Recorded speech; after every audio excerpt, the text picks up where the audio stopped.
Eikit savo, jūs pažiūrėkit, kokio dydžio citrinos. Auga. Oho, tuoj priartinsiu. Didžiulės.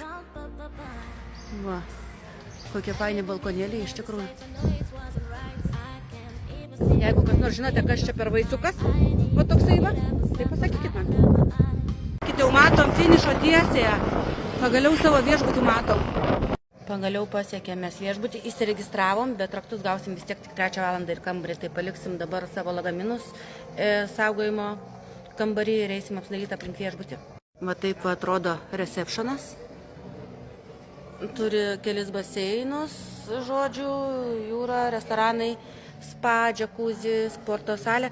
Tai mes dar 2 dienas dasimokėm ir pasiėmėm all inclusive paskutinės 2 dienas.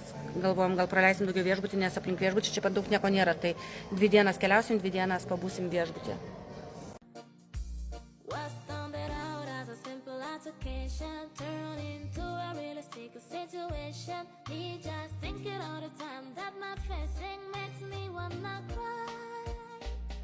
Gavom jau su Guste raktus. Vieną raktą gavom ar 2, Guste?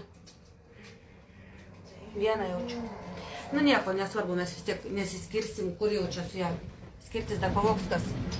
Tai einam apžiūrėti kambario. O geras, iš 2 aukšto gali matyti receptioną per stiklą, stiklinę sieną. Nu einam žiūrėti, koks kambarys.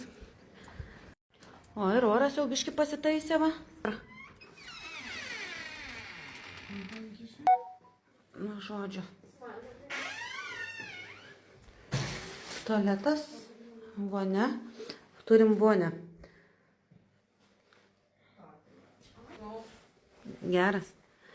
Aišku, buvo pageidavimas pas mane, kad būtų 2 atskiros lovos. Aš netgi buvau parašiusi į tai. Bet ir vėl, Guste, mūsų laukia romantiškos 4 naktis. Happy tu? Per balkoną tai vaizdelis netgi labai neblogas. Nu, ok. Čia supratom, kad šešėlis, jeigu aš šoksiu, arba yra kažkoks baseinė, norėjau sakyti, šitam duše, tai aš ją matysiu. Matosi.